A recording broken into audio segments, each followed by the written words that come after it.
And now something completely different. Good afternoon. I'm speaking to you live just outside I like to think balding is just God's way of saying, now let's see you get laid. Is it true that if you don't use it, you lose it? What I'd really like to do is put the greatness of this man in perspective. The hair loss community has a lot to be thankful for, having you as a spokesperson. You mean you just call this guy up? About life and about reality. And now, America's #1 reality radio show for men. Live from Los Angeles, it's Spencer Kobren's The Bald Truth. Hey guys, welcome to The Bald Truth. Phone number is 888-659-3727. It's really great to be back. It is the first live broadcast of the new year, so I want to say happy 2013 to all my balding brethren. I started the show in 1998. Think about that shit. It's so when I think about how long I've been doing this, it's hard for me to believe. Sometimes I think I might be a little nuts.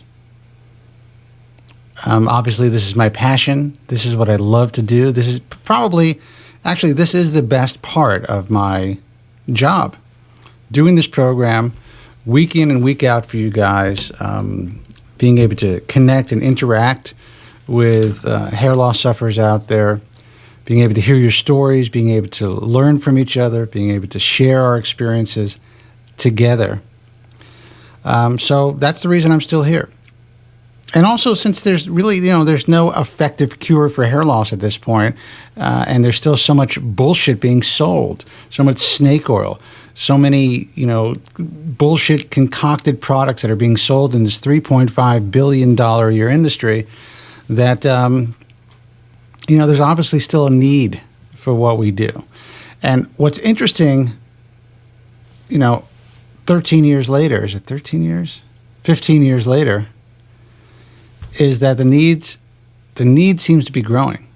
Even though there's much better treatment than we had before. We have finasteride. We have, minoxidil. Obviously, those products have been around for a long time. We have guys who are getting closer, and scientists, closer and closer to more effective cures. Even though we're in a much better space than when I started doing this, or when I actually got involved in my own hair loss journey, it seems like the industry is getting that much crazier, that much more dangerous, that much more difficult to navigate. And while the internet is it's been a tremendous boom for consumer education, it's also been a boom for the individuals and companies who are trying to take advantage of vulnerable hair loss sufferers. It's been a boon for, the unethical hair transplant surgeon, the guy that really doesn't have the skill, but he has the ability to buy the public's perception through advertising. So as much as things have evolved over the years, I think we've actually taken some steps backwards as far as our ability to effectively educate consumers without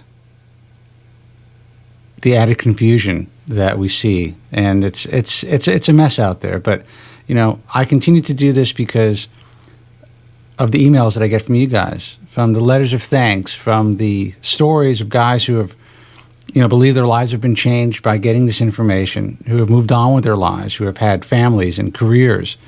I've had guys that have contacted me who were, 14 years old when they started to listen to my broadcast, just because it was on the radio in their local market.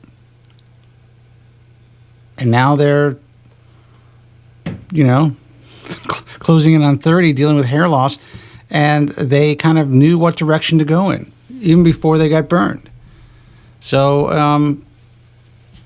when I think about the program and I think about some of the years of aggravation just being in this industry, I try to think about the positive aspects of what we do. And as many battles, as many hills that we've had to climb, and as much bullshit that I have to take and nonsense that I take online and from people in the industry and from even some guys who are not in the industry, this has been a great ride so far, and I'm extremely happy that I'm still here. So I just want to wish everybody a happy New Year. It's great to be back. Let me give out the phone number, 888-659-3727. That's 888-659-3727. Guys are writing me about the UK show, why it wasn't on Sunday. Well, we are currently doing a bi-monthly schedule for the live broadcast, but we are doing some taped series for the UK show, some really interesting stuff that is a little different, actually a lot different than what we're doing here with the U.S. program. And probably, if things work out, we'll be doing the same type of stuff here in the U.S. But there will be constant content out there online starting the end of this week. We've been trying to keep it pretty consistent, but we have a lot of great content to show you guys through the Ball of Truth website. So you can check it out this week. Let me give out the phone number again, 888-659-3727. I'm assuming that this is Joe because this light has been on for about 25 minutes, but let me see. Hey, you're on the Ball of Truth. Who's this? Good evening, ladies and gentlemen. I'd like to wish a happy New Year to all my brothers and sisters in the hair loss community. I must admit, ladies and gentlemen, I'm really, really, really down tonight. I have to say, I can't believe I'm talking millions of people right now, and it's 2013, and no one on this goddamn planet can add a fucking hair to your head. Are we fucking dreaming or what? What the hell's going on? I just can't fucking take it no more. Please, there's a God, eradicate the disease from the worst disease in humanity from once and for all. Give us a break. Please, God, give us a fucking break. My name is Joe from Staten Island. My name is excuse me. My name is Would you like me to may I reiterate it? My name is Have you heard it? Excuse me. My name is Joe from Staten Island. Joe, should I say Happy New Year? Happy 2013? I mean, I don't want to somehow offend you by wishing you well and, wishing all the best for the new year, because obviously you think there's no hope. Spencer, tonight, I'm really sorry. I apologize to you and millions of listeners, but, as you know, I've been with you since 1998. Every year, the worst disease in the world, and I emphasize that to who people will attack me for it. This is the worst disease. This disease is parasitic. It sucks the life out of you every day, more and more and more. And as you know, I'm a very wealthy individual, and I can't do anything to help myself. And same with other people. It's so frustrating. We go on year after year, and here we are today. Now, one person on this planet could put a hair on your head. Well, I have to disagree with the notion of you not being able to help yourself, no matter how much money you have. I do. I'm a believer that you can help yourself. Now, it's not going to be a perfect solution. It's not going to be the solution that you may even be happy with, as far as it being completely natural. But, the truth is, if you wanted to live your life with a guy that looks like he has a full head of hair, there are ways to do it. And if you wanted to go in, if you wanted to have your hairline shored up with a good hair transplant or a couple of sessions, and maybe wear a partial lace hair system behind your newly implanted hairline, being a man in your 50s, and you probably you do have salt and pepper hair, right? You had your hat on, so I think you're getting a little gray, or are you still dyeing your hair? No, I dyed, which to me is nothing, because gray hair is curable. Well, what I'm saying is, if you were to let your hair go to a natural color, if you were to, add a little density in the hairline and then maybe something behind it, no one would know. Being a guy in your 50s, having, salt and pepper hair, even if it has a little bit of thinness, if you get a piece that has a little bit of thinness in the back, you can be a guy in his 50s who looks like he has great hair. Live your life as a much more, in your mind, a much more attractive person and much more comfortable in your own skin. The only people who will know that you're wearing something is your family. But Spencer, when I'm not talking about myself individually. I'm just speaking for a million hair loss sufferers. As you know, I'm on the forums all day. Guys, I'm on various forums, especially theballs.truth.com. Guys still can't believe it's 2013. Here we are. We don't have an effective treatment for hair loss. It's just so frustrating. Yeah, but listen, dude, as an elder statesman, I would hope, and I understand that you are one end of the spectrum. You are, at the level that, a lot of people who love you on the program, who write us, they appreciate the fact that you're here because we always say there's a little bit of Joe in all of us. But you are one of the extremes. Now, I know, listen, I do this for a living. This is what I do. This is my passion. I know how difficult hair loss is. I don't need to explain that to you or to anybody listening to this broadcast.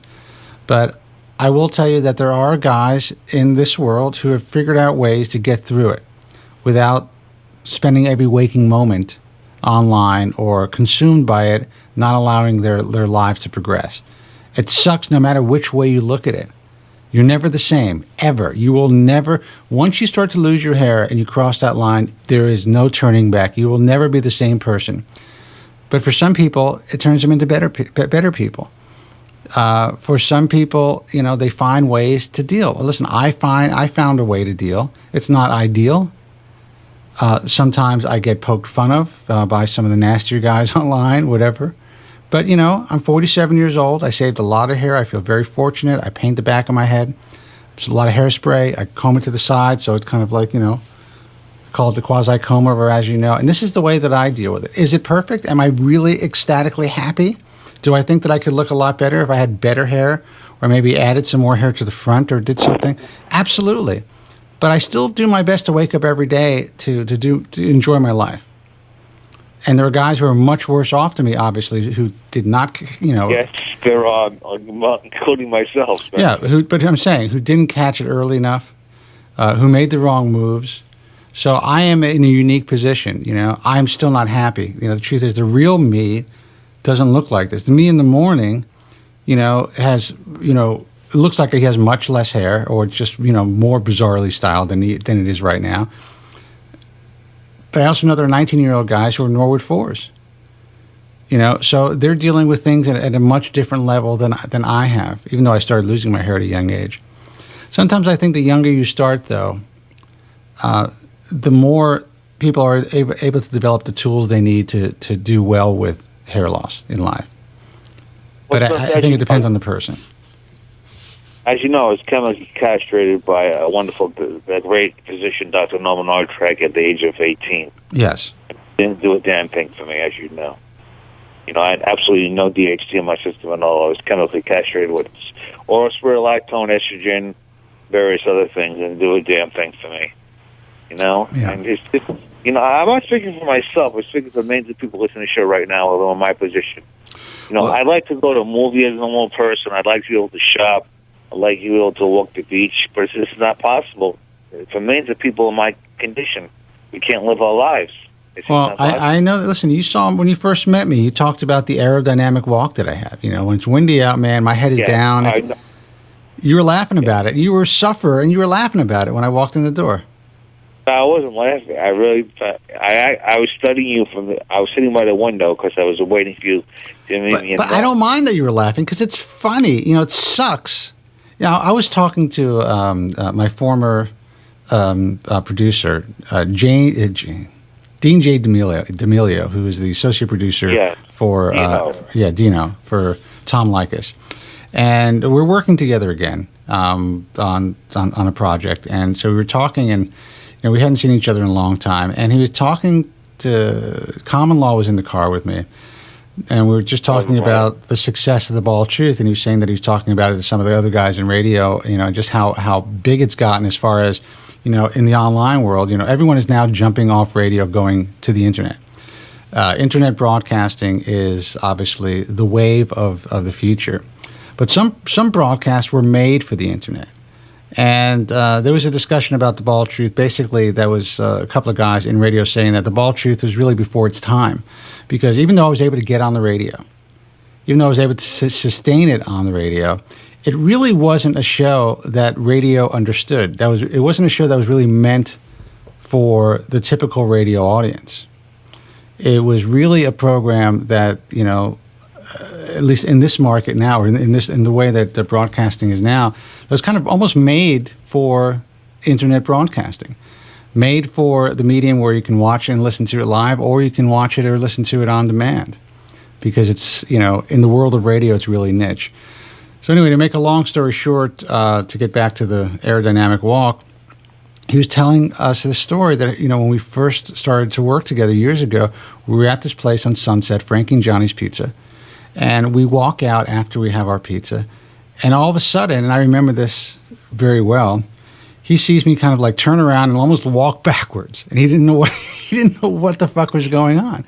But what happened was a really strong gust of wind came whipping around the corner. And my hair started to fly up, and the comb over was starting to break up. So I had to kind of figure out a way to avoid that. So I kind of like made believe I was looking at buildings or something, and just turned around and stopped walking. So I confided him when he asked me what it was. I confided him. I said, "Listen, man, it's my hair. It's just too windy." And he had never experienced anything like that. So I live in that weird bubble too, Joe, where I don't live necessarily a normal life. If I go to the beach, I put a hat on. I've learned how to compensate, and deal with it. But no, I can't jump in a public pool or a friend's pool without being concerned about my hair. I can't deal with windy days. I can't enjoy a convertible, even though I had a convertible for a while. I had to put all the windows up and kind of sit low so that my hair wouldn't be destroyed. So I get it, dude. Believe me. I totally get it. I'm going to have to castigate you, Spencer, respectfully. I mean, you have a beautiful, I've met you several times in person, actually a few months ago. I'm a hair loss expert, as you know. In my expert opinion, you have a beautiful head of hair. I appreciate it. It's a fake. It's a phony. It's a doctored head of hair. I have enough hair to make it look pretty good to a guy who is dealing with severe hair loss, for sure. But to the average person, believe me, I know that there are people out there that think I have slightly Trumpish, hair, or it's not the best hairstyle in the world. I've heard it before. But it is what it is. So I guess what I'm trying to say is, I'm suffering my own way. I'm 47 years old. I've been dealing with this for a long time. There are guys who are much worse off than me, who are better equipped to deal with it, who live their lives and don't even worry about it. And then there are guys who are, just kind of like, the rest of us, who are very concerned about it, but they still figure out a way, no matter how far their hair loss has progressed, to deal with it. There's ways. We don't have to be perfect looking in this life to be with hot chicks, to make good money, to live a healthy and healthful life, to enjoy our lives. We don't have to be models, and we don't have to have rock star hair. However, for those of us who can't deal with with hair loss, who are trying to find a way to help ourselves, that's why this platform exists, because we understand. So if it's a guy like you, and you're end of the spectrum, or if it's a young guy who's just trying to figure out where he's going to go now, what decision he's going to make. Is he going to let it go? Is he going to shave his head? At least he learns about all of his options and is able to speak with other guys in the same position. So, listen, Joe, I get it, man. We love you. I'm glad you're still calling the show after 13 years. Well, it's getting, I gotta be honest with you and your main listeners right now, Spencer. Every day gets tougher and tougher for me. Now I'm totally bedridden. I was in bed all day today. Well, look, before you give the news, this is what I'm going to do. I'm going to take another call. I'm going to come back to you for the news. Some news, man. I'm going to come, and then I'm actually going to be speaking with your friend and mine, Dr. Yates, who was on the show once. Dr. Bill Yates from Chicago, who is an IHS accepted member, and we wanted to talk about really the more recent phenomenon of beard hair transplantation. Now, I'm not saying that's new, but it seems like doctors are getting better, more consistent results, and it seems like beard hair is being successfully used for a lot of repair work lately. And Dr. Yates is one of the guys out there who is really starting to specialize in this type of repair work, and just utilizing a beard hair for surgical hair restoration in general. Well, please give me some extra time on him, because I have several questions to ask Dr. Well, I'm going to give you some time. I'm going to keep you potted up, all right? I'm going to take this call, and then... The big allergy news, you want me to give it to you now? The big allergy news? God, you're trampling all over me. All right, you know what?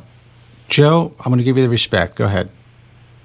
going to take me 30 seconds. Go ahead. On December 27th, Allergan received a patent for its new hair loss medication, which is 333%, which is actually 3 times stronger than Yates. The active ingredient of iminoprost is 1% as opposed to 0.03%. They're using some type of vehicle which penetrates the scalp. You know, I go on and on about it, but that's the bottom line. They have a very strong vehicle, and they're using 3 times the strength of iminoprost for their new hair loss vehicle. That's the bottom line. And how do you feel about that? Well, how much hair grows, I have no idea. They haven't stated that. They've just patented this new product.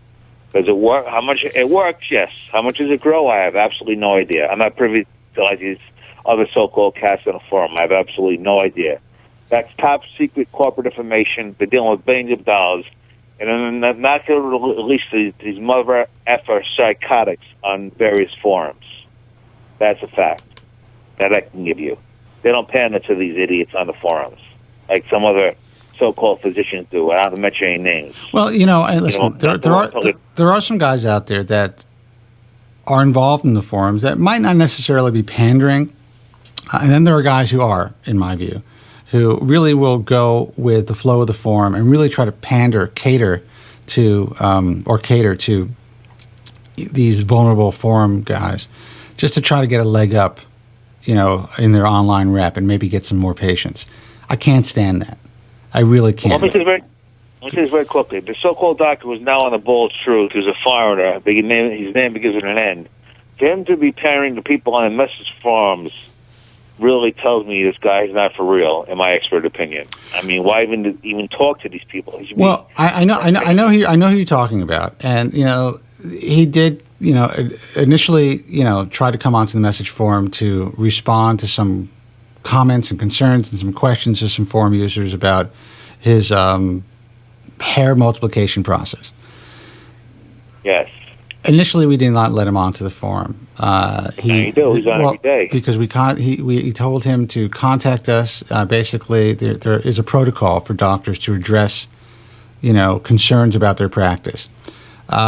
He's not allowed to promote what he's doing. We do not, at the Bald Truth Talk, necessarily. Well, we don't endorse his technique or his process because at this point we don't know if there's any validity to it. The way that he is conducting himself online, I would say that a lot of our forum users would consider it questionable.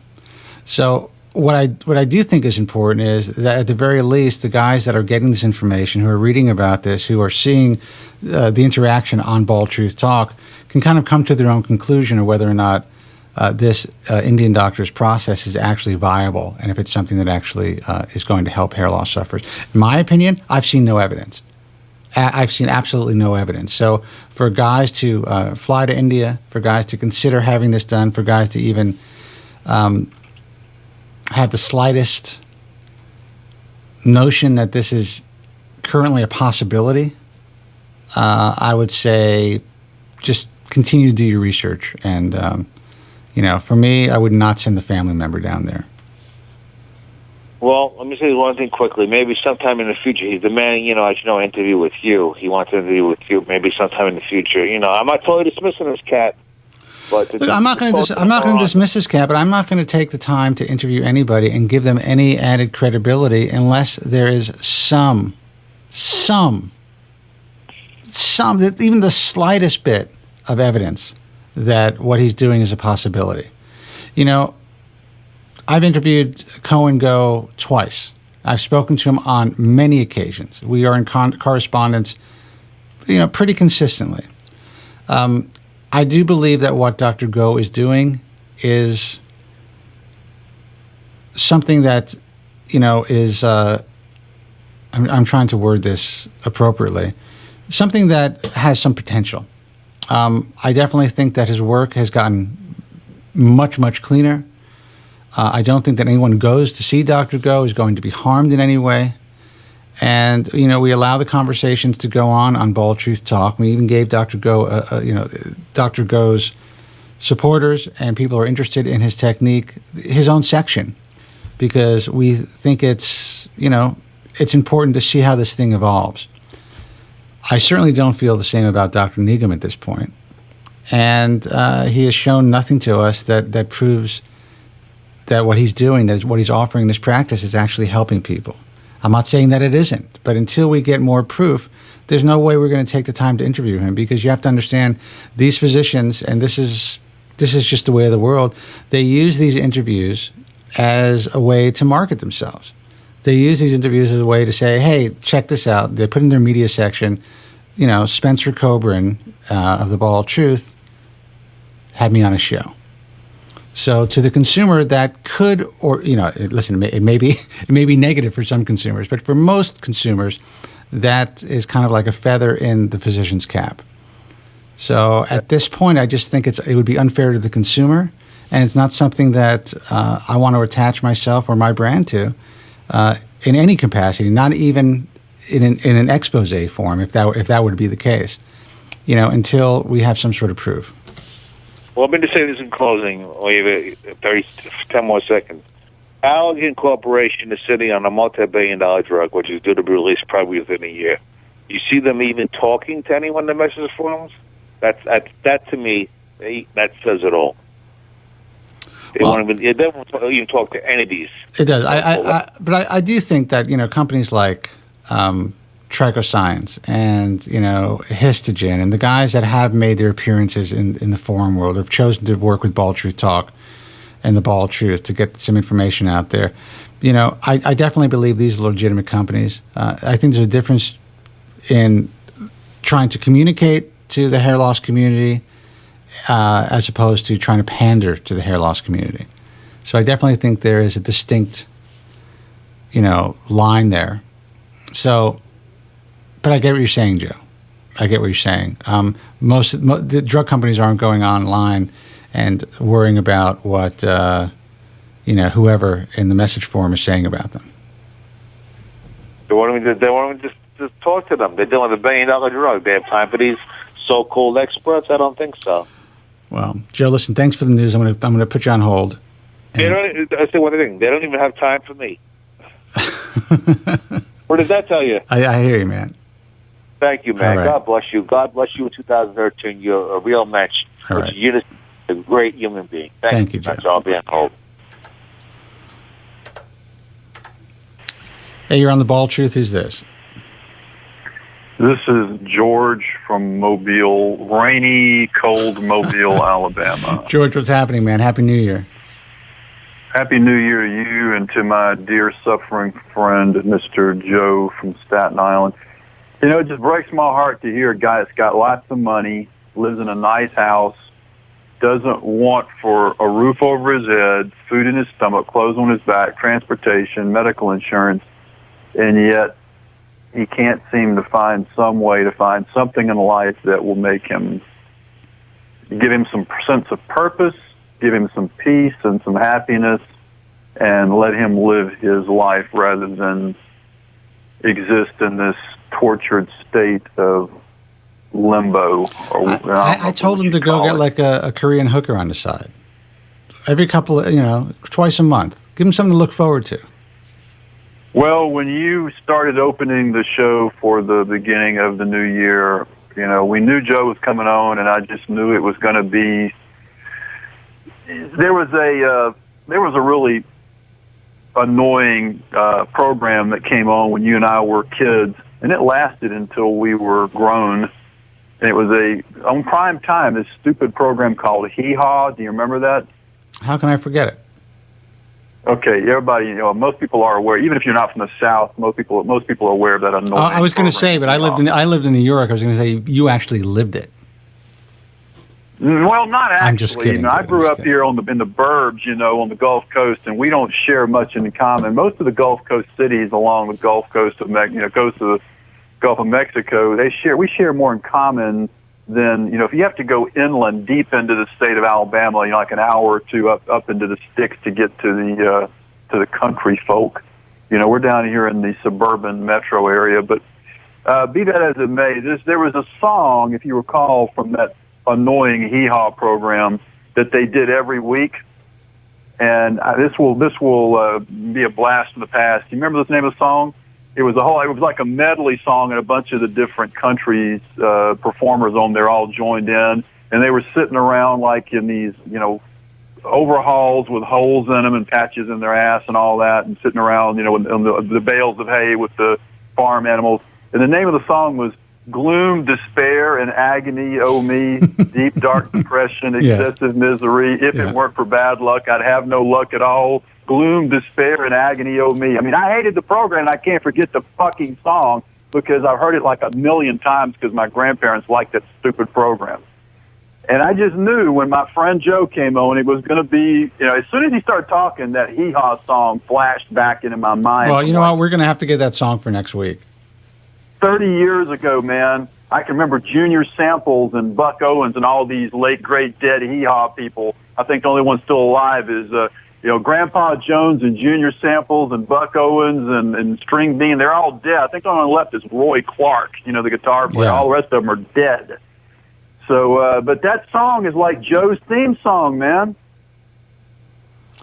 You know what? I just wish we could get him a new song. I wish we could change it from the Hee Haw, Gloom, Despair, and Agony, Oh Me to Gene.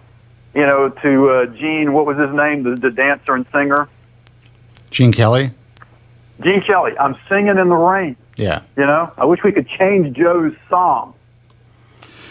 Well, I don't. Different life theme music. Listen, George. No matter what we try to do, I don't think it's going to change. I don't think it's going to change.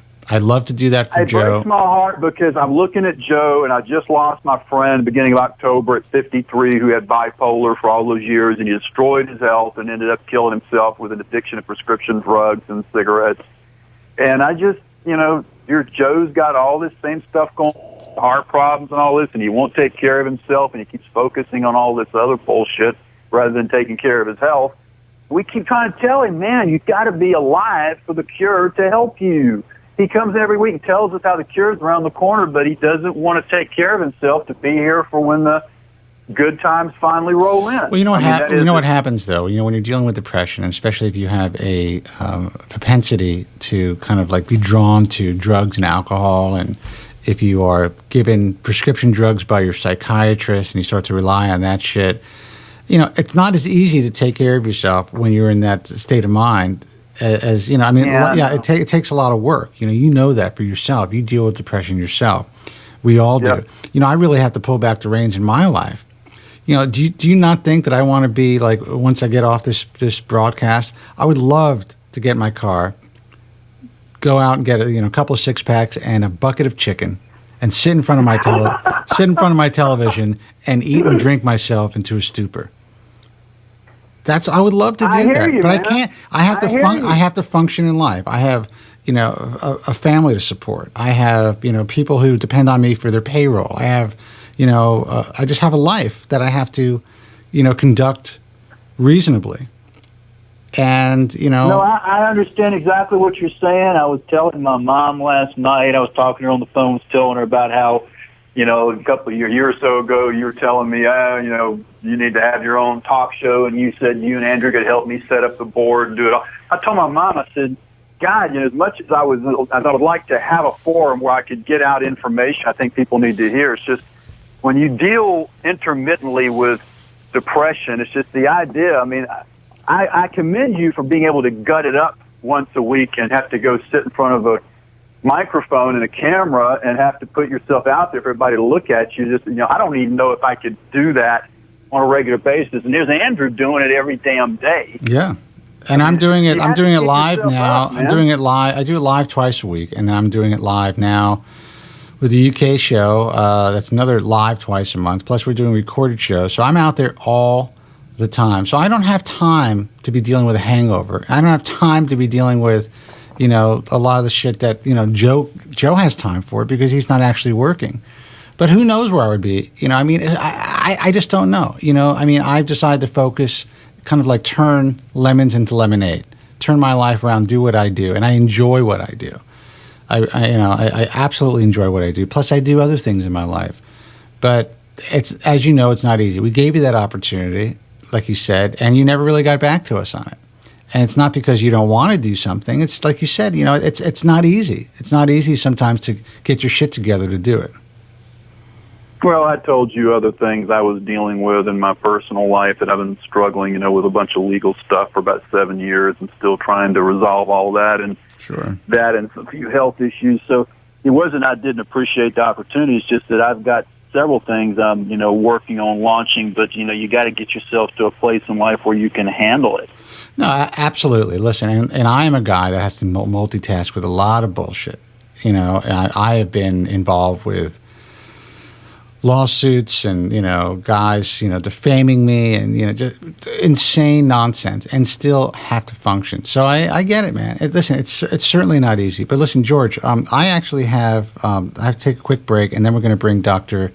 William Yates on the program. And probably somebody you may want to talk to, because I know that you're still, I don't know if you're still interested in surgical hair restoration, but you've been talking about it for a long time. And, he's a guy that is really evolved his practice to the point where he's doing a lot of FUE, really trying to focus on FUE. And also, he's been focusing a lot on beard hair FUE, which I find, initially, because of the work that I saw, I was really turned off by it. But as certain doctors evolved what they were doing, I'm noticing and learning that it's really becoming much more of a viable option when it comes to repair patients. So it may be something you want to hang out for. I don't know if you want to ask him any questions. But I greatly appreciate that, and I hope you and yours had a great holiday season, and I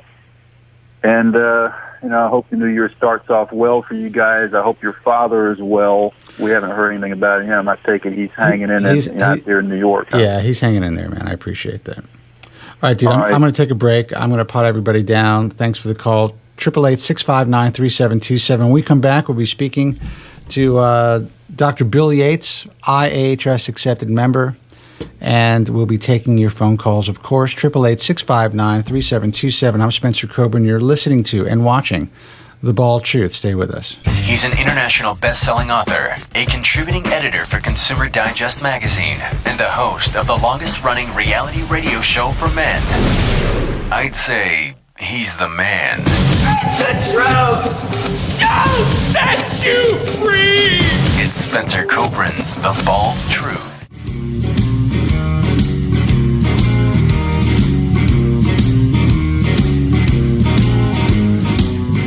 You guys, welcome back. 888-659-3727, toll-free number, live from Los Angeles. I'm Spencer Kobren. You're listening to and watching The Bald Truth, self-help radio for men. And I guess it's for girls who get it. 2/3 of you by the age of 35 will be suffering with some degree of hair loss. 40% of hair loss sufferers are women. It's a silent epidemic of biblical proportions that affects just about every household in this country and around the world. That's how prevalent hair loss is. So if you're new to the broadcast, it's the first time you're tuning in, this is our first live show for 2013. And if you guys hear this with like a really weird noise, kind of like a helicopter in the background, that's my effing fan on this behemoth of a computer that I need to use in order to broadcast this show. And we've ordered a new fan, and hopefully we replace it and it will be a little more silent like this was at one point. But it's driving me nuts, so I don't even know if you guys hear it. 888-659-3727. On the line is IAHS accepted member Dr. William Yates, Chicago hair transplant surgeon and all-around good guy, friend of the Bald Truth. Let me welcome Dr. Yates to the show. Hey, Doc, how are you? Good. Thanks for having me on. Oh, my pleasure, man. Happy New Year. Happy New Year to you. Hey, listen, Doc, what I wanted to kind of focus on tonight is, we've talked about this off air. I've seen, some of your images and the patients that you've been working with utilizing beard hair transplantation. And I know that you've also been focusing a lot on follicular unit extraction, and at least in your practice, you're kind of evolving your practice in that direction for the most part. So, what are your thoughts as far as, obviously you're using it, you're getting good results, and apparently you're not getting much scarring from the use of beard hair. How effective is it? Wow. a good question. And, the bottom line is the beard is an excellent source for donor hair, especially in guys who are pretty tapped out. Nowadays, now that hair transplantation's been around since, 1959 and the early 60s, we're seeing a lot of guys that are still viable, 70 years old, 60 years old, or even older that want more hair than have, 6 or 7 donor scars in the back. And they say, hey, doc, I want some more hair.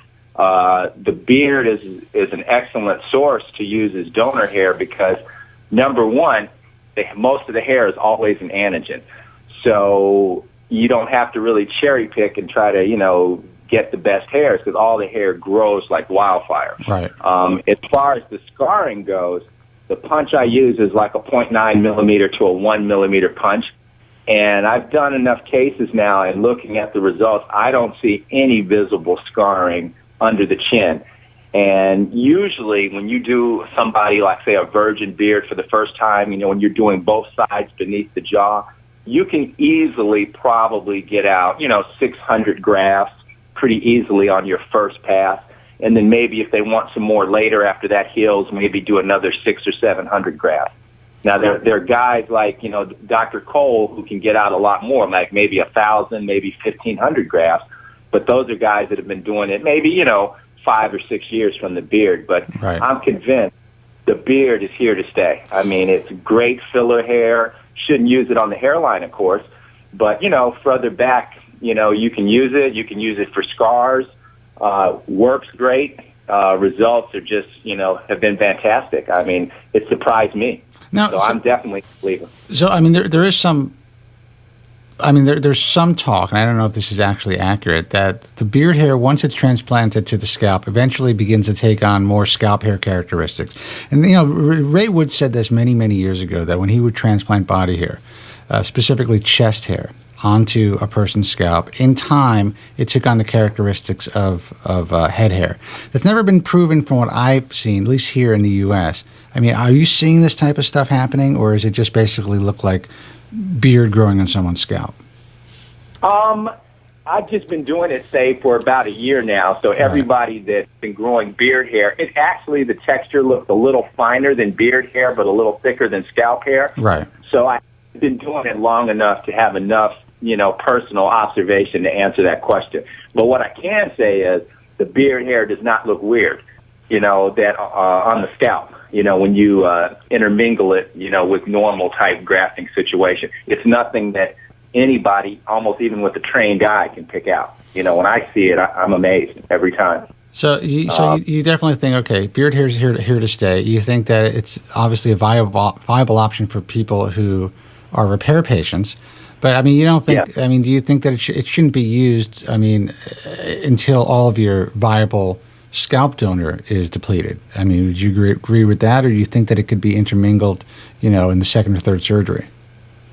I always use it kind of as the, last resort, Right. So guys that are tapped out, that's where I go. But there are patients who have said, hey, I just want to do beard hair now, but I wouldn't do that because usually, on the first run, you're doing hairline work and stuff like that. So Right. I explained to them it's not a good idea.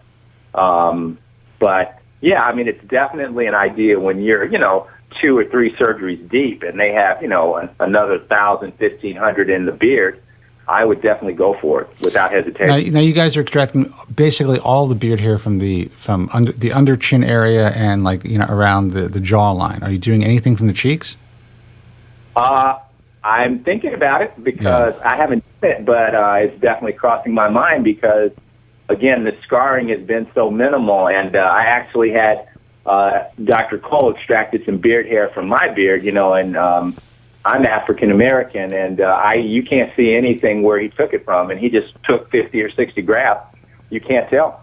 So I'm willing to bet if you do it with a small enough punch on the cheek area, you won't be able to see it. I haven't done it yet, but I'll let you know when I do. And let these guys know about your experience. You're not just a hair transplant surgeon. I mean, you're also a client, so to speak. You're a patient. You're a guy that's been dealing with hair loss for a long time and who's had several surgeries. Yeah. I mean, right now, I just, made 50, and I started losing my hair probably when I was a senior in high school. And like everybody else, you kind of quietly suffer as the temples recede and, your head gets bigger and bigger and, you're in college and, you look around and, your best buddy has great hair and, you don't, but everybody says, oh, you look fine, you're smart, you're supposed to be bald, that kind of stuff. So, right. You kind of, you deal with it the best you can, but, I always felt, God, I could look a lot better if I had more hair, because my head's big enough anyway. So, through college, you dealt with it. Through medical school, it just got worse. And finally, I was trained as a trauma surgeon and a critical care surgeon. When I was done and what they call an attending, a big shot doctor, I had a hair transplant. Right. And I'm like late 30s now, and it made all the difference in the world. And I got to say, I didn't research doctors. I didn't know about any forums. I saw an infomercial at 4 a.m. and, saw the guy, with the girl drinking the wine and having the hair. Right. And said, lucky for me, I'll say that I ended up in the hands of Craig Ziering. Yeah. And, and that's how I met him. And from that point forward, of course, I've had several hair transplants, and, it takes a lot of movement of hair to get density. And, and patients are always asking me, hey, doc, I just want to do one, and then I'm done, and I don't want to take propecia, I don't want to do this, I don't want to do that. And then I tell them all, it takes a lot of work to be pretty. Yeah. It's not, this is not, I'm not a miracle worker. If you're coming to see me to be one and done, I think you should rethink this because, we can definitely improve your appearance, but this is not magic. All of it's going to be work. The problem is that's the way it's sold in the mainstream. People think people think getting a hair transplant is going in and getting a rhinoplasty. Hopefully, you only need one. That's not the way that it works. Or boob job. Yeah. Guys will say, hey, a lady can get the boobs as big as they want. Why can't I get my hairline here? Or why do I have to come back? Or why this? Why that? And the answers are fairly simple if you understand hair loss. Hair loss, this doesn't, like a boob job, you go from 0 to 60 in 2 seconds. But, hair loss is so, insidious and slow and painful. It just doesn't happen all at once. And you just can't, no one has a magic wand to predict where you're going to be at, how much donor hair you're going to have or not have. So you just have to take the slow road, do what you can, try to stop and stabilize the further loss. And see what happens. That's the best you can do. No one can ever promise anything like you're going to look like this, you're going to be like this. Because if they promise that, they're just lying. Because nobody can promise that. Yeah. Too many factors pulling. You're an interesting. I don't mean to cut you off, but you're an interesting case study, so to speak, because you're a guy dealing with hair loss since high school, since being a senior in high school. You understand the emotions of dealing with hair loss at a young age, and you could have gone in either direction. You could have been. And I'm going to pot you up in a minute, but you could have been Joe from Staten Island, a guy that has just been unable to fully function in society because of his hair loss. But you took another route. Obviously, you got involved in your studies.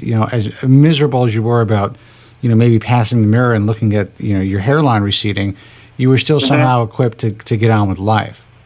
So, so I'm sure, I know you're married, you have children, so you dated, you did all the normal things, even though it may have been a little bit more difficult to get started, in that direction because you were not as secure as you would have liked to have been.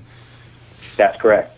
So I don't think I did all, I wasn't as confident as I should have been. Yeah, I did, the right things and didn't want to jump off a bridge, but still just that little bit of self-doubt probably keeps you at functioning, maybe if you're functioning at 80% from functioning at 95%. Yeah. You know what I mean? That's actually really well said because I say that all the time. There's a guy that has been calling the show for many years, Marcus from New York, who basically, I think he put it really well when he said that, there's life after hair loss. You can live as a hair loss sufferer. But for some people, it's half a life. It's not what it could have been. And I really think it obviously depends on the person. I talk about my life all the time. As successful as my life has been and as, wonderful, women I've been with and the wonderful woman I'm with now and all the great things that I have on paper, it took a lot of work. It took a lot of hard work and a lot of, focus to get past the, being not completely satisfied with your appearance because of your hair. It took a lot of work to get past that. And I tell my guys, they got it. You can do it. But no matter what, it does suck, though. It's not like when we say, oh, "Come on," it's not worth thinking about killing yourself over and all that stuff. We're not taking it lightly. We're just saying that you can get past all this stuff. So I think you have a good story. You know what? I'm going to pot up Joe real quick because I know he wants to talk to you, and then we'll take some other calls. Okay. All right. Let me make sure that I have you. All right. Hey, is that you, Joe? Yes. Good evening, Spencer. Good evening, Dr. Yates. It's really a pleasure to talk to you. Go ahead, Joe. Yes, it's really a pleasure to talk to you. Thank Dr. Yates. I know you're first for time. You other callers on the line. Oh. I'll just ask you a couple specific questions. I won't really go into my case, obviously. We don't have the time to be doing that. If he's ever listened to the show, Joe, he knows your case. You talk about it. You have Dr. Yates familiar with my case? Well, I don't know all the specifics. I've listened to I'm a new member of the Ball's Truth. I've listened to the show 3-4 times. He knows you, Joe. He knows who you are, that's all. Well, let me say this briefly, then I'll ask you about a beard here. My transplants have stayed the same length for 30 years. I don't know if you've ever heard that. They don't get any longer or any shorter. They've stayed the same length, 2 or 3 inches for 30 years. Have you ever heard of this phenomenon? No. Yeah, that's what they all say. Okay, get back to beard. Well, I mean, there are cases where, the growth phase of hair, in the book, is anywhere from 6 to 10 years. There are people's hair that, grows to a certain length and stays that way for 10 years and doesn't grow, but not for 30, Right. Well, the donor area is taken from grows over half an inch a month. Well, that's what... Right. But, the normal person's hair grows a half an inch a month, but sometimes there are people's hair in the anagen phase that just doesn't grow at all. It just stays the same length for 10 years, but then they shed, that same hair wouldn't be there. Another hair would grow again, So 30 years, I would say, no, I've never heard of that. Yes, you and several other physicians I've seen. Okay, let me get back to the beard here. I know people want to ask you about. Yes, you are correct. Like you see a lot of Hasidic men of the Jewish community who have very long beards. They're longer than scalp hair. And then my question to you is, A, what is the maximum amount of donor area you can get from a beard on the average man? How many thousand grafts do you think you can get on the average man? The average amount probably I could get on a guy that has a fairly dense beard, in one pass will probably be approached maybe 1,000 grafts, 600 to 1,000 depending on the density. And then once that heals and you take a look at everything, you could probably do it again and get another 6 to 1,000 grafts. So you're talking near 1,500 to 2,000 grafts overall, I would say. That's maximum from a person's beard. I would say so, because you're only using what's under the chin. You're not, when you see the guys, with the long, Santa Claus beard or, that beard, a lot of that beard's coming from the cheek hair as well. We're just talking about what's underneath the jaw. And the only reason you're doing that is to camouflage where you're taking it from. Right. So you only isolate the one area of the beard. You don't use the whole beard. That's the bottom line. Correct. Now, correct. Let's think about it logically. You've been around for how long, Joe? How can they use the entire beard? I'm sorry, what did you say, Spencer? You've been around for a long time. How would they possibly be able to use the entirety of any donor area, let alone your beard? Why couldn't they use my... I don't understand the question. Why couldn't they use my beard? Well, no, they could use your beard, but I'm saying, you're asked if they use the entire beard as a donor area. You can't. You can't use the entire, surface of any donor area in its entirety. Otherwise, it's going to be a barren area. Well, what's wrong with not having the shave in the morning? The beard grows so fast. I think the beard grows, and Spencer, the beard grows from my studies at a much faster rate than scalp hair. So you would want your entire beard extracted? Yes. Okay. Well, then I guess it's. I don't know if it's possible because there's always going to be some sort of microscopic. And again, doctor, you can correct me if I'm wrong, but for some sort of microscopic scarring, around every single punch that is made. So there's only so much you could actually extract without causing like a confluence of scarring. And who the hell knows what it's going to look like if they extracted your entire beard? Maybe then scarring would be visible to the naked eye. You know what I mean, Joe? Yeah, that's possible. I don't know the answer to that question, but I've seen people that have had 2 passes under their beard, and and they still grow some beard hair, and it looks okay. But that is a thought. People have said that, hey, I don't want to shave anymore. Can you take the whole thing? And I don't know the answer to that question because I've never done it to see what it would look like. So I'm not sure. Well, Joe, are you volunteering, Joe? Any volunteers, doctor? Just to find me in. Dude, I guarantee you'd have to sign a lot of paperwork to volunteer for that gig. Probably. Now, one more final question, doctor. I know Spencer has hundreds of calls waiting to speak with you.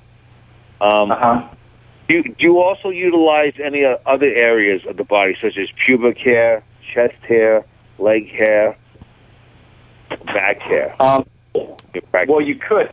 I don't because just the growth rate and so forth, and the quality of the hair isn't as good. And in my hands, I have not done any chest, any back hair, anything like that. Because usually the people that I'm doing these procedures on, if they have good chest hair, they got great beard hair. And like you said, the beard is growing like crazy. It's always an anagen, so it's the best source. Like chest hairs, will grow and stay one length forever. So it's kind of it's not a good source for good anagen, robust hair. So no, I have not done any chest hair or back hair or leg hair. I know some doctors who have, and their results have been good, but I have not. I've seen some pretty shitty results too, Doc, from leg hair and from chest hair. Obviously, it depends on the patient, depends on the surgeon, and it depends on just luck in some instances. Sometimes you can have the best surgeon working on a patient who would normally have good results, say if they're using scalp hair, but for whatever reason their chest hair didn't take. And there's a lot of disappointed guys out there, and there's a lot of, I think, inappropriate, misleading marketing when it comes to body hair transplantation out there online. And also I see some stuff here locally that it's kind of disturbing because they kind of, the way that it's marketed, in a sense, it's kind of like, it's not used as a last resort. They kind of almost market it like you now have unlimited donor supply. And that's kind of what bugs me. Yeah, that would bug me too. It's not going to be the preferential choice for hair. The texture's no good. It's not, doesn't grow that well. Leg hair and arm hair on anybody, unless you're a gorilla, is pretty crappy. Yeah. I just, we have enough problem, growing, scalp hair and doing a good job with that. Why just, extrapolate to something that is going to have marginal results? So I just kind of stay with, what I think is going to work. And so right now, I think beard hair is pretty safe. Yeah, I like that. I like that philosophy. Come on, Joe. No more questions. One final, very quick answer, please. All right. I want to tell. I just saw Dr. Yates' picture, and he did have to say he's a very handsome man. I have to comment on that. He's not going to be a very handsome man. I look at your picture. You look like you're in a Vogue magazine or something. Hold on. You're talking over him, Joe. Let him speak. I'm sorry. No, I was saying thanks. I had a good photographer. You know how that goes. You are a very handsome man, Doc. I have to say that. One final question is, like a gentleman like myself, I've had past, transplants. My temple area is virgin, and my sideburns are virgin. Do you utilize those areas in your practice on older men, like myself in their 50s? You mean like using those? If your temples are okay, that's called the parietal area. Yeah, you can use that as donor hair. That's what you're asking? Yes.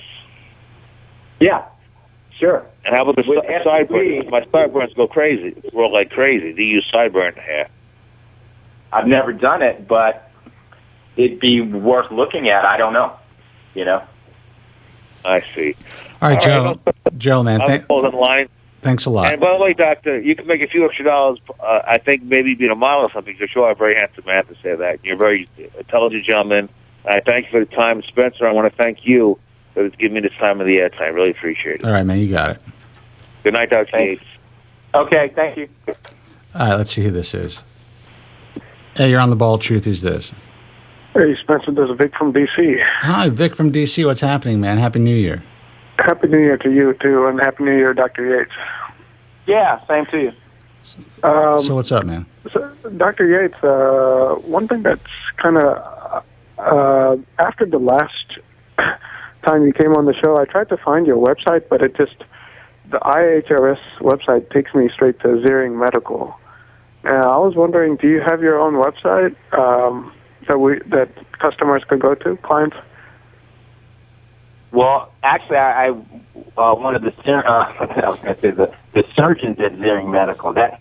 Ziering is my boss, so that's where I work.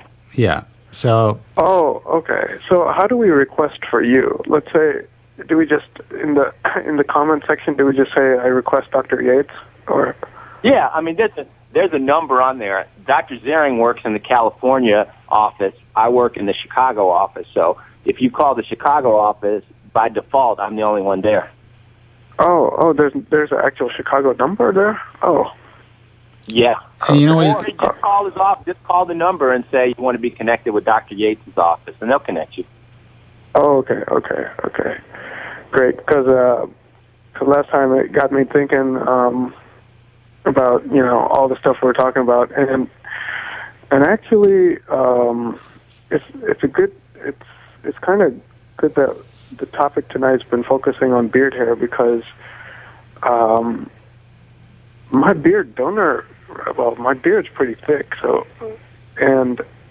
Well, why don't you give Dr. Yates talk about your case a little bit so that he maybe give you some advice? Oh, sure. I am 29 years old, and sorry. Yeah, and I'm about pretty much Norwood 5 going on Norwood 6, so it's pretty bad for me. It's pretty bad. Like, it started early, and I never took any alpha 5 reductase inhibitors, so it was it's gone. But but what I was thinking was, just something to frame the face. And some people think that that's not a good idea. I was just wondering, for someone like a Norwood 6, something just to frame the face, is that even? Yeah, but I was actually looking at the chat for a second, but did you tell him that you're dark skinned? You were concerned about. Yes. You were concerned about lighter. Is it possible? Scarring from FUE. Yes. My skin tone is dark, and I'm Asian descent, and I was just worried about the punches taken out. When the grafts are taken out, there'll be white dot scarring and stuff. So that was another concern of mine. So basically, you're asking, can you have FUE, basically, or do you have any history of keloiding? Do you know what that is? You know what? I do not know what keloid is. That's when people form bad scars, like they get a little cut and they get this horrendous lumpy scar. Oh, I don't think I've cut myself before with a knife, Swiss Army knife, and when I went in for stitches, it was about 10 years ago. There's still a fine line scar, but that scar is completely hypopigmented. So I'm pretty much. You don't. Okay. So as far as for people that are dark skinned, does it leave little white dots? The dots are pigmented, and it doesn't. If you were right up against their scalp, yeah, you could tell the difference. But from conversational distance, or say if somebody was cutting your hair at that distance, they would not be able to see the dot. And I've done a lot of different skin hues and people with dark skin. Yeah, it is a little hypopigmented, but the punch we normally use now is like 0.9, sometimes a 1. You really can't see like a lot of white dots in the back. So I don't think now that that's a problem. What kind of hair do you have? I mean, do you have a lot of donor hair? Because everything is based on supply and demand. If there are plenty of guys that are a 6 or even a 7, and if they have pretty dense donor hair, you can do something. If it's not very dense, then you have to dial down expectations and things like that.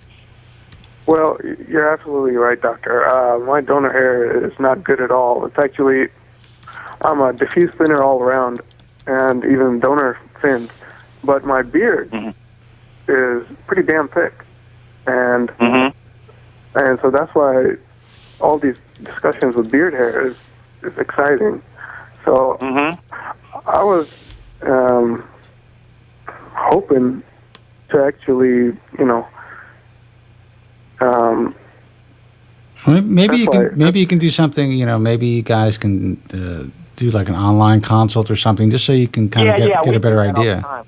We can Skype, and I can take a look at your donor and see. Like we were saying with the beard, for sure, I wouldn't put any beard hair up in the hairline. So somebody has to have enough fine hair, from the donor that we can get at least, 300, 400, 500 grafts, kind of to lead the pack. And then, maybe if, we had to use some beard hair behind it, but, the donor would do enough to do that. I was hoping that I could send you some pictures through. What I could do is tomorrow I could call the Ziering Medical Office and just ask for some email address where I could send you directly some pictures. That would work. That's all you got to do. Yeah. I mean, do you have a direct email address you want to give out now, Doc? That works? Yeah, I can. Sure.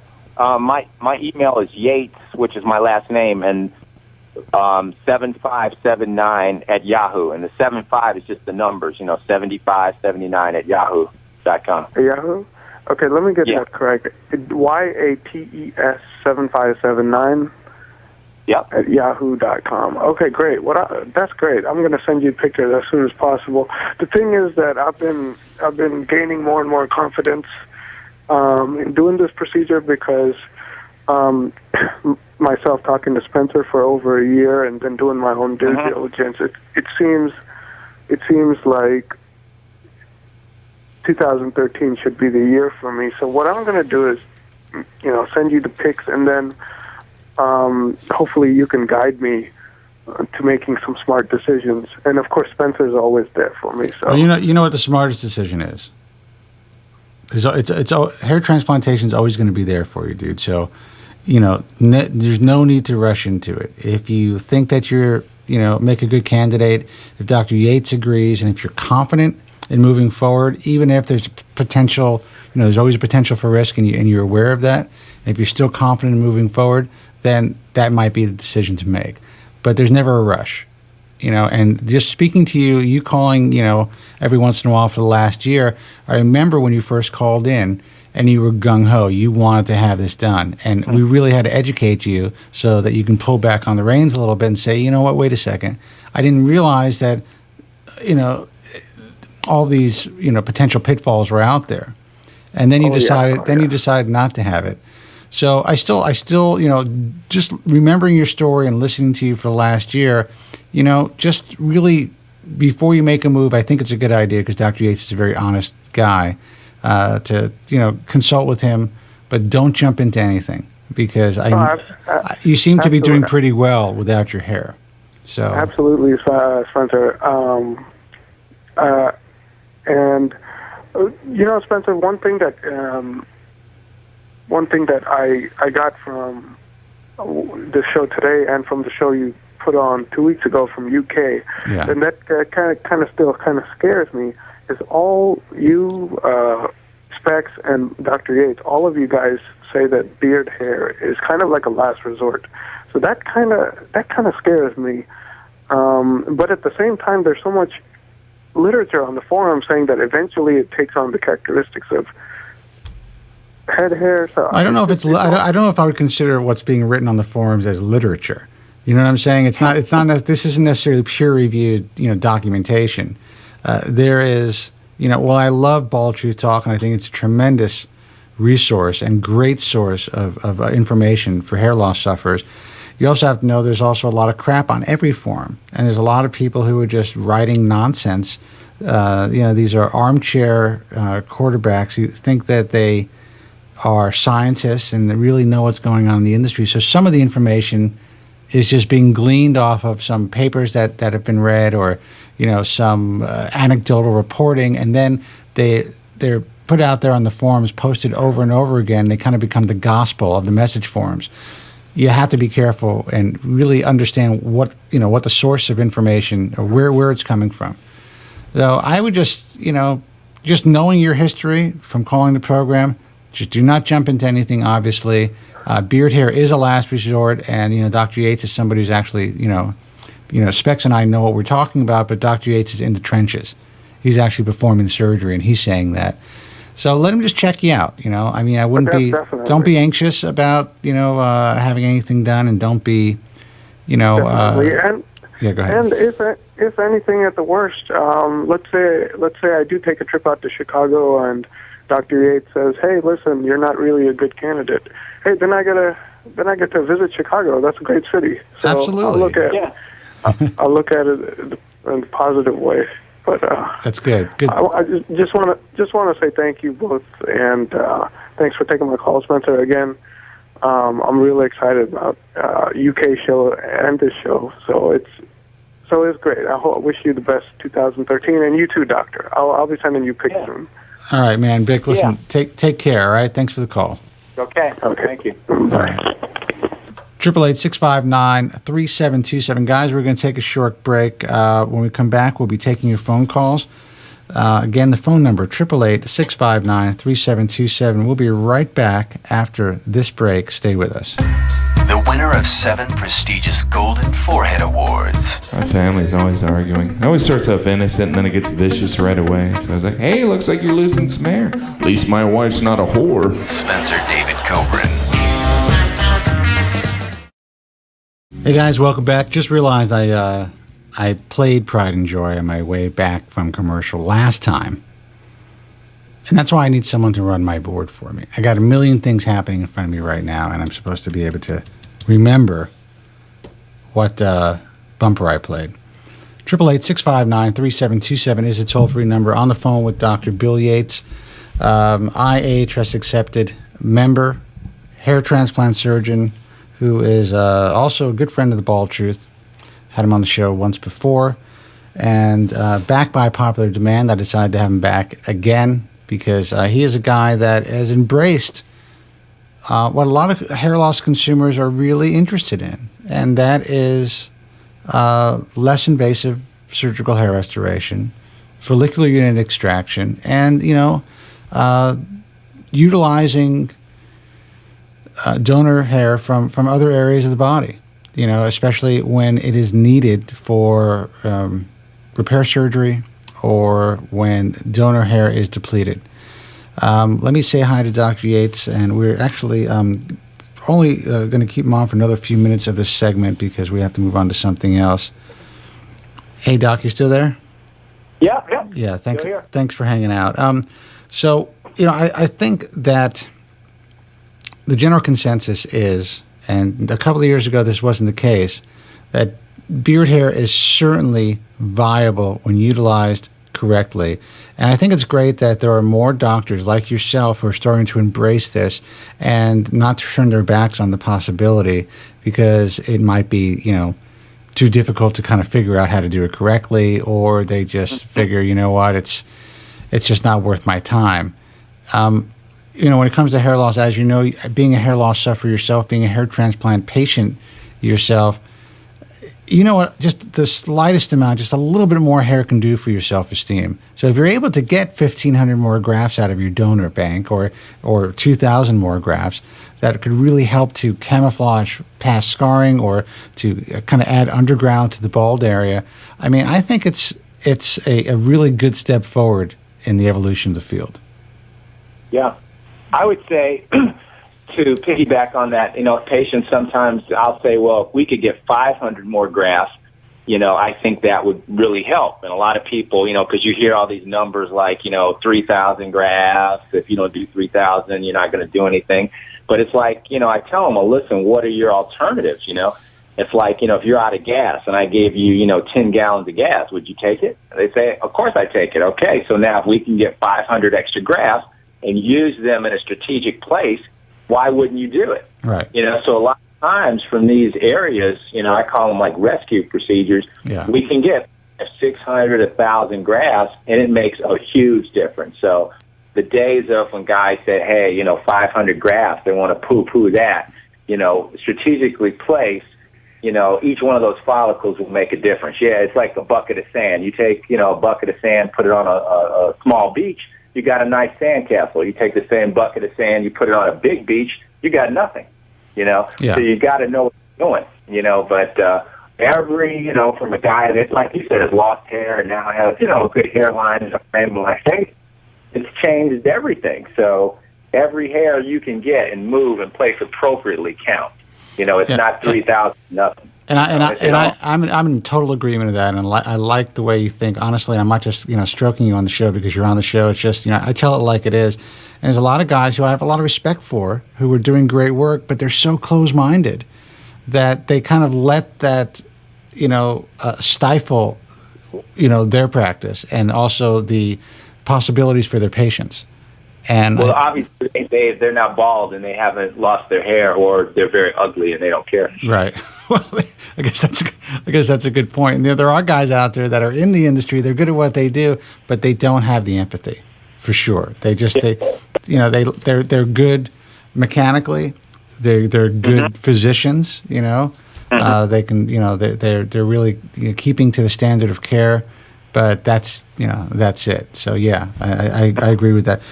Before I let you go, we had a couple of questions in the chat room. But there's one here that I noticed before. The chat is so fast that if I don't stop it, I miss it.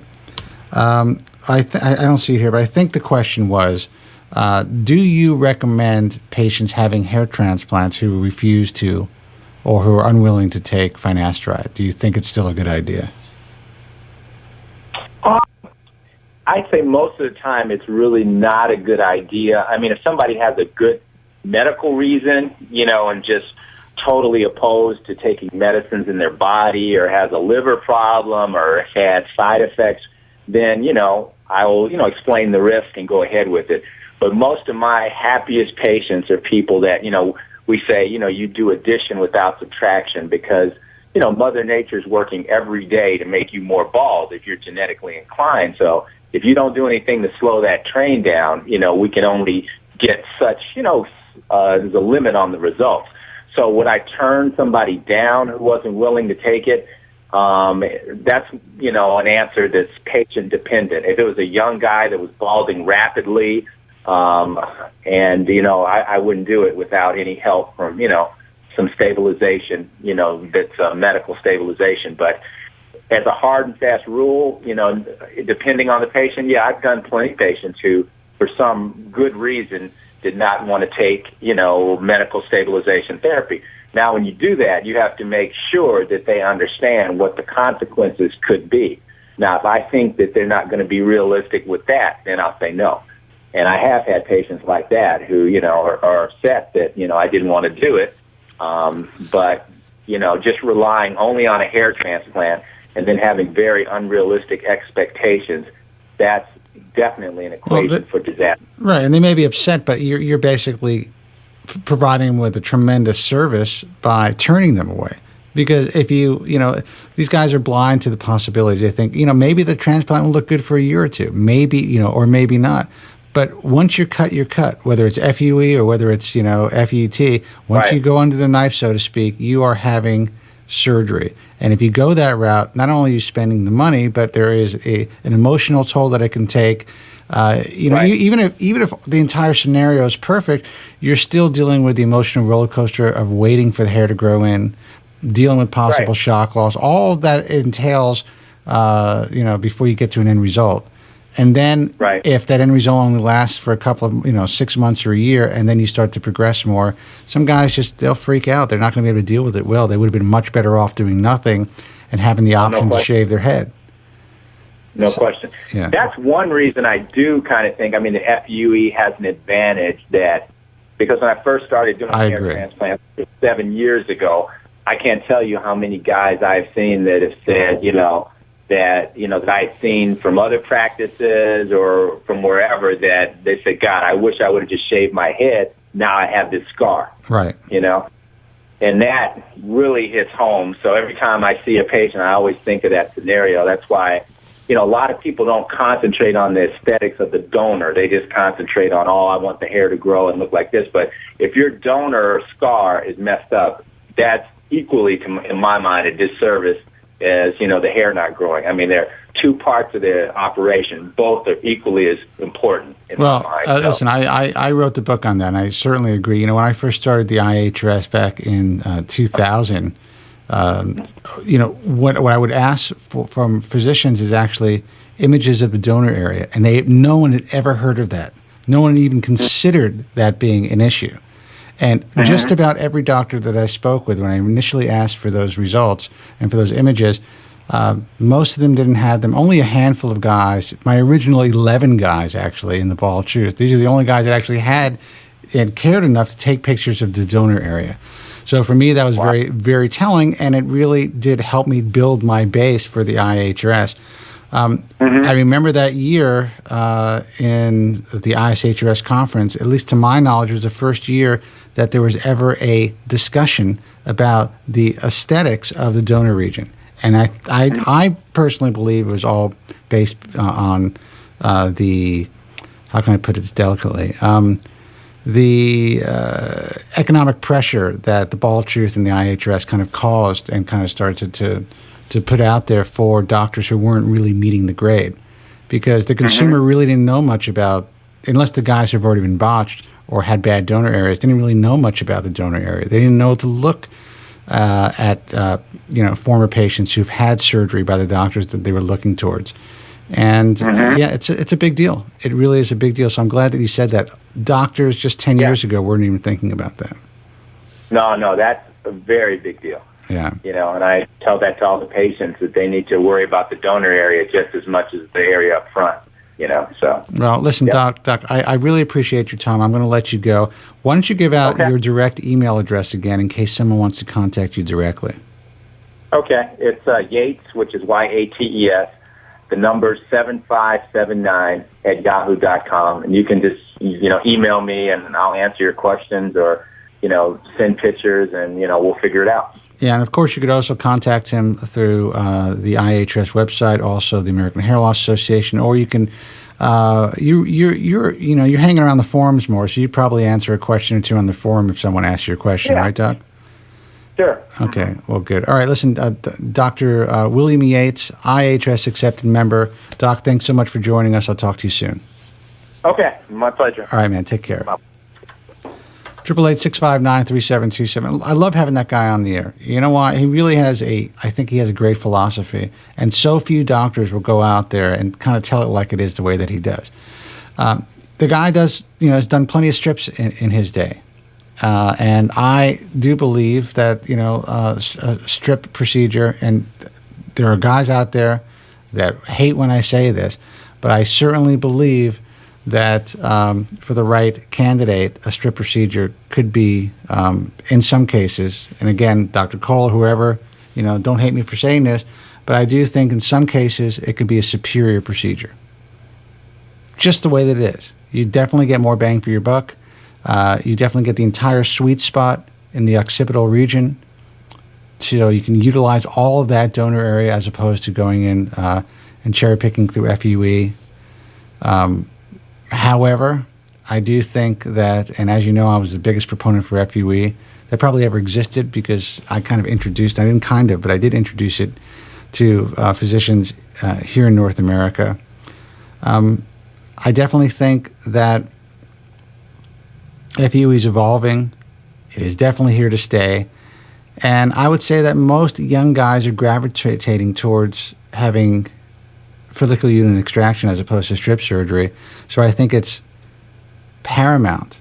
I think it's, of the utmost importance that every doctor who's performing surgical hair restoration really has and hones his FUE skills so that more patients will have the opportunity to make that choice, as opposed to, just guys who are, really focusing on FUE or FUT. I just think that all hair transplant surgeons should really take a serious look, if they haven't already, into evolving the infrastructure of their practice to accommodate really state-of-the-art FUE. That's my 2 cents. 888-659-3727 is the toll-free number. Let me see who this is. Hey. Hey, you're on the Ball of Truth. Who's this? Oh, this is Andrew from St. Louis. It's been a while since I've called in. Andrew from St. Louis, how are you, man? Yeah, I'm Nizoral, or try to refresh your memory. A lot of guys in Nizoral, but your voice sounds familiar, man. So tell me your story Yeah, again. I'm Andrew from St. Louis. I called in a couple times, but I had a question. I've been thinking about adding something new to my regimen, but because dutasteride, it stopped the thinning, but it's still thinning though. But it slowed it down. So I'm trying to add topical RU or Spiro. Do you have anything to add with that? Like any opinion on that? Or? Well, I'll tell you my opinion. Topical RU has been around forever. It's something that's been talked about even before message forums existed, in the online world when we were dealing with and using news groups like alt.baldspot. At the time, the French company that was manufacturing the product or the drug was testing it for hair loss. Great. We know that there is some sort of there's definitely some positive effects from guys who are using the actual medication, the actual drug, the actual combination, and on their scalps. The problem that I see now, since it never really came to fruition, it was never really approved by either the FDA or by any of the bodies in Europe, and it was just never the company never followed through with it. What's being sold online, we don't know if it's a real deal or not. So we have no idea what these guys in the message forums are actually putting on their scalps. We have no idea what the systemic absorption is. We have no idea what the long-term potential adverse side effects are. So, on a personal note, would I recommend my family member or someone that I cared about, buying this stuff online and then, mixing it in their own, home lab or in their kitchen and putting it on their scalp? No, I wouldn't. Have I read anecdotal evidence and reports of guys who are using this stuff who are claiming to get good results? I've read the same shit that you have. Would I use it myself? No. But if you know somebody in your personal life that's been helped by it, or if you know someone that you're close with online that you think you can get a real batch from, then that's going to be up to you to try. But I have heard of some success with these topical agents. As far as topical spiral is concerned, if you get it from a good source, you got to make sure that you get something that's not going to stink up your scalp, because most of the stuff that's made even today still smells pretty bad. I haven't seen any really great results, but I have read some anecdotal stories of guys who've had good results. So that's the best advice I can give you. I don't have any firsthand experience with either. Oh, well, have you ever heard of doctors, prescribing Spiro and dermatologists prescribing it with, saying just crush it up and put it in the minoxidil? Back in the day, I have, and I also heard there were a couple of guys that actually made their own concoctions online, some well-known hair loss, quote-unquote, physicians who were selling their own combination, their own concocted spiral topical solutions. And you could probably still get them today.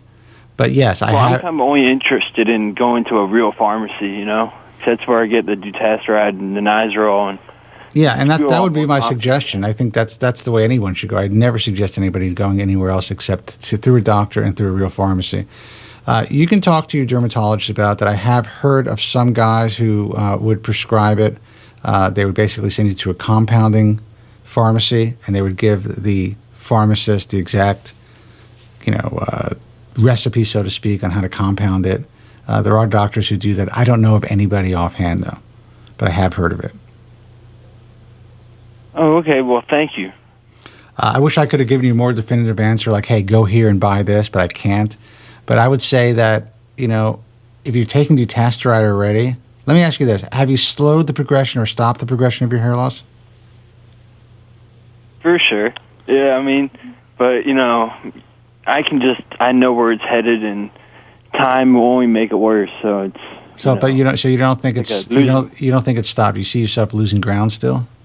No, it's just I'm gonna get older. I'm 23 now, and maybe by the time I'm 26, dutasteride can only hold it off for so long. Yeah. Well, I would say that.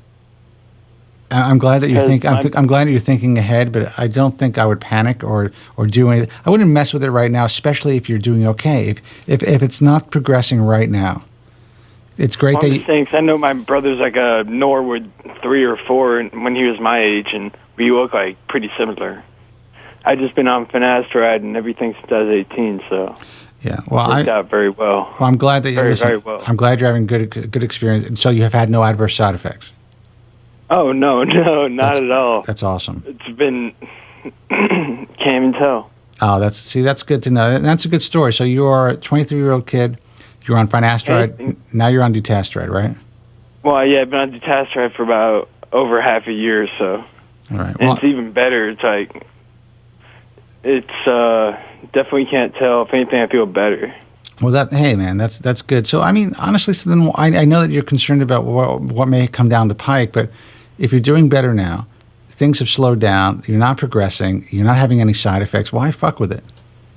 Well, I know what's coming down the pike. It's not just a question of time, which is why Allergan sounds very promising, because it might confront completely different mechanisms of action. Like, right. they say bald men have a lot of PGD too. Yeah. More so than other men, and I think that's me, because I have like the horseshoe type of like baldness, which is like the worst type I can tell, because I'm a Norwood 0 basically right now, but you can like the sides, you can tell way thicker.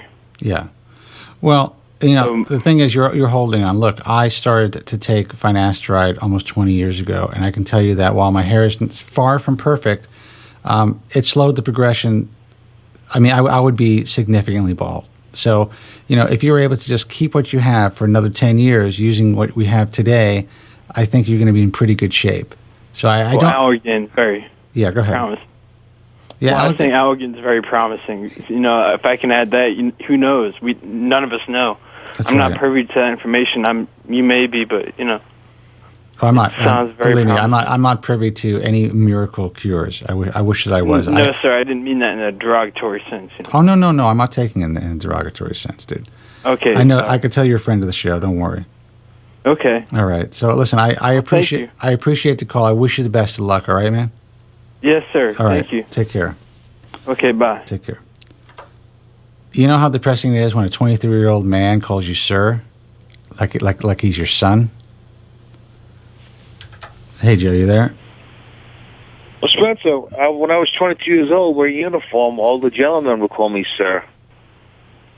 So it wasn't that depressing because I was a cop. No, and kid, listen, I didn't think your remarks were adversarial at all. I know that he definitely sounds like he's a friend of the show, and he's just trying to get some help. So I hope I didn't respond in a short way. I didn't mean to. No, you didn't. Very effective. Oh, let's see who this is calling me.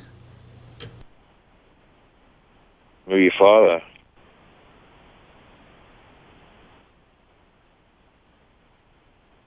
And no one's picking up in the other room, which is great. Have your staff pick it up, Spencer. All right.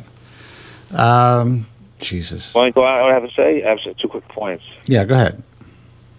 First of all, I have some tragic news to announce. Should I announce that first or announce what I wanted to say about beers here very quick? Why don't you announce the tragic news first?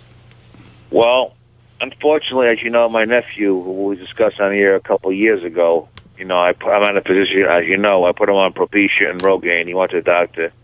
He got prescriptions for both of them. And I seen the kid actually yesterday. My brother was in. The kid lost his whole crown, man. Yeah. You were telling me that, though, to some degree, that the last time you saw him, that it was getting pretty bad. I mean, he's not responding to any medication. He's desperate. He wants me to put him on something else. As you know, I'm at a position. I said, look, man, I can't. Letitia's coming out soon. That's all I can tell you. I have no secret. He seems to think I know some type of secret, which I really don't, as you probably know. Yeah, I don't think any, you know. Listen, if you know something that I don't know, dude, then, you know, I'm just going to give you the whole show. I'm very wealthy now. Imagine if I had the secret cure. I'd be a lot wealthier than I am now. We're going to start calling you Wealthy Joe from Staten Island. Well, I'm sure I like to brag about the type of money I make, but, you know, what can I tell you? Look, dude, if you got it, you got it, man. Enjoy it. Well, I'm proud of it. I've worked hard for it. Now, let me tell you very quickly. So in your expert opinion, you're the world's expert. Are you saying that the medical community is now accepting, as Dr. Yates said, beard hair transplants? No, I'm saying that there is a segment of the hair loss community. Jesus Christ. Have your staff take care of that stuff, really.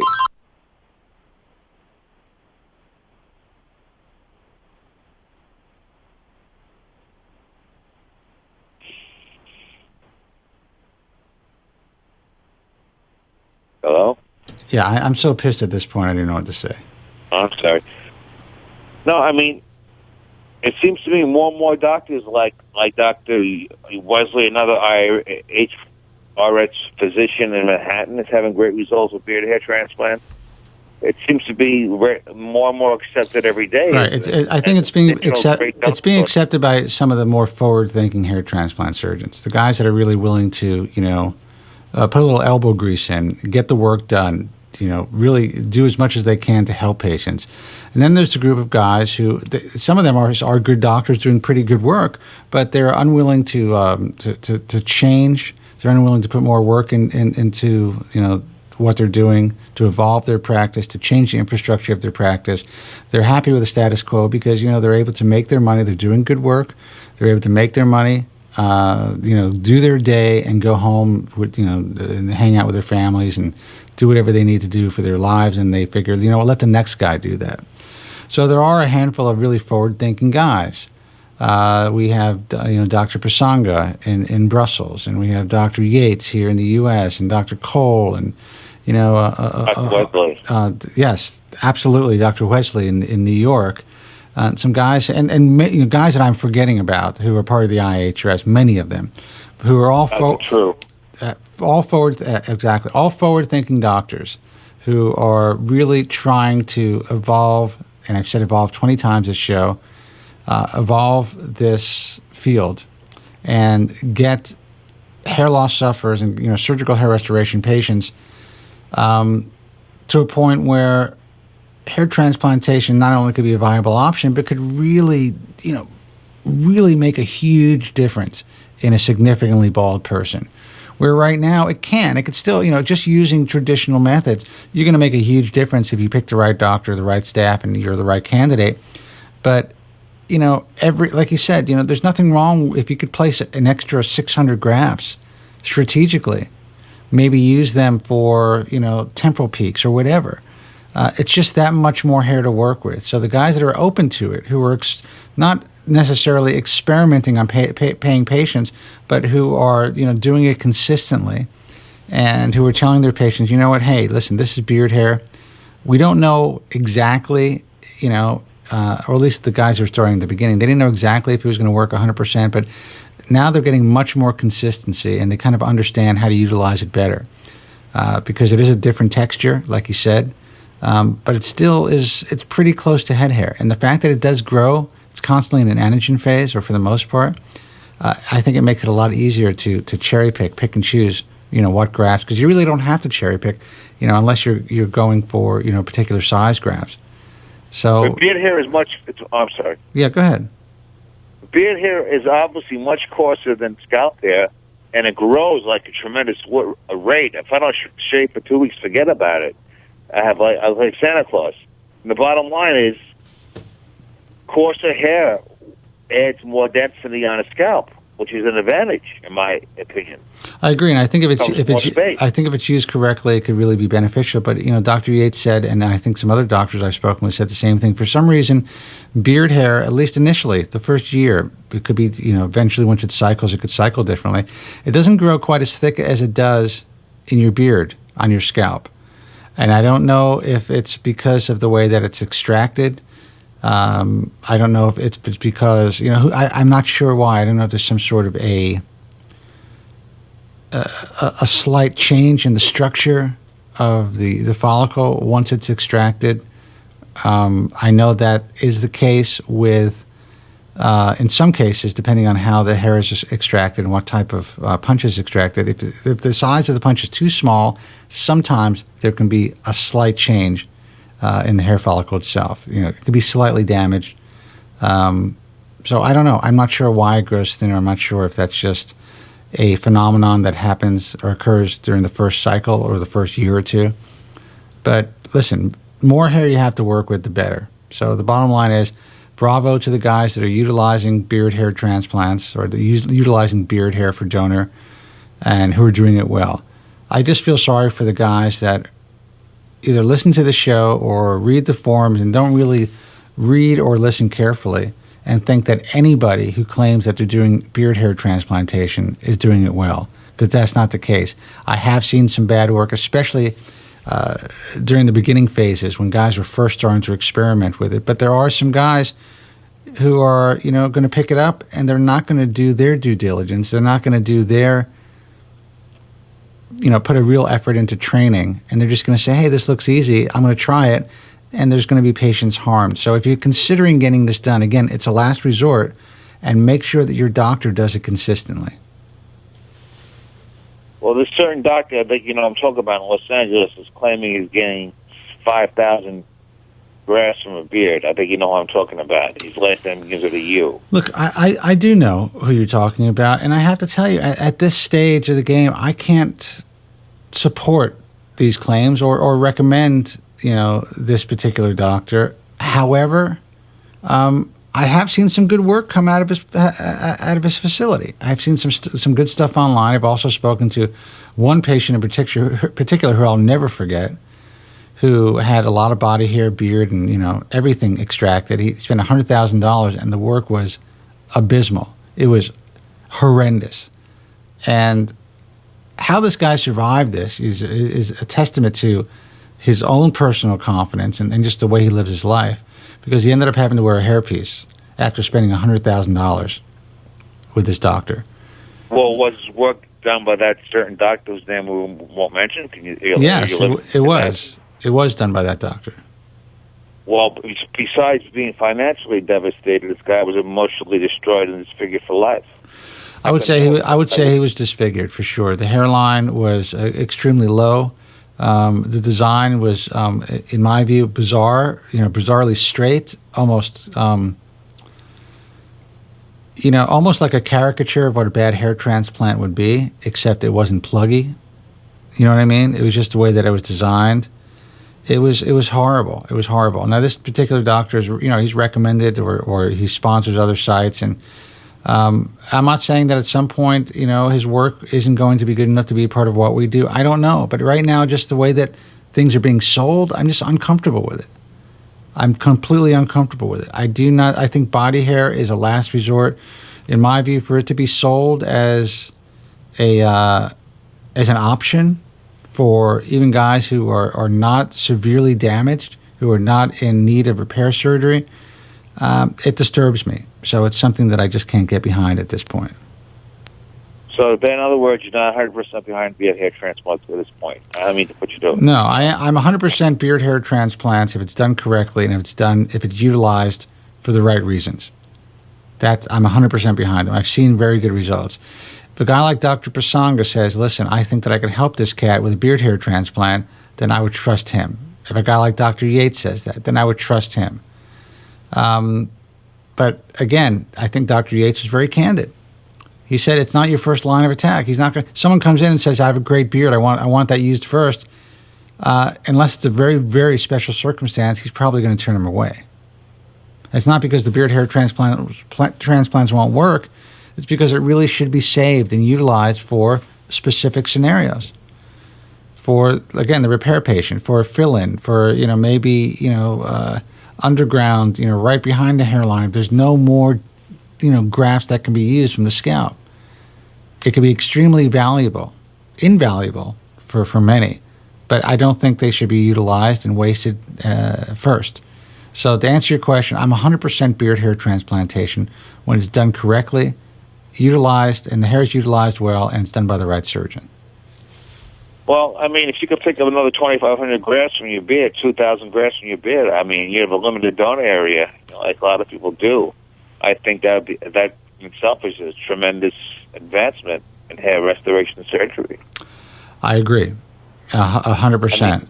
But again, what I worry about all these advancements, and even when I promote this stuff on the program, is the guy that is going to listen to this show, the guy that is not part of the IHRS, or even if they're they can never be good enough to be a part of the IHS. The guys that are just kind of like trying to ride on the coattails of some of the really good doctors who just don't have the skill. They see that there's a market there. They see that you guys are talking about it. They know they read the forum and see that the stuff is being discussed. They see that Dr. Yates, who is getting a lot of airtime, is promoting that he's doing this. So they're going to pick it up. And they're not going to take the time to learn to do it correctly. Or even if they learn how to do it from the best, they just don't have the skill to do it themselves. I feel sorry for those patients. Because, with every advancement there, for every doctor that is able to advance the field, there are dozens, if not more, who take those advancements and really, in my view, give them a bad name.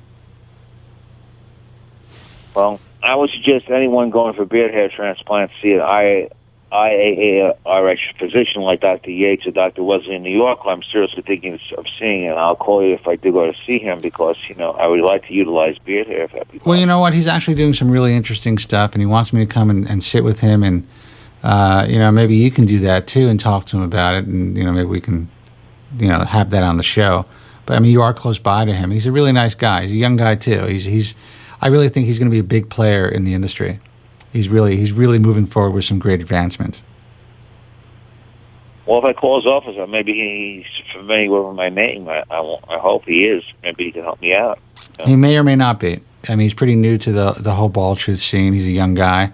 But, if you decide you want to call him, I can definitely put a call in advance or send him an email. Well, I tell you, if I don't shave for a week, it's horrendous, my beard. It's like horrendous how fast it grows. It's like weird.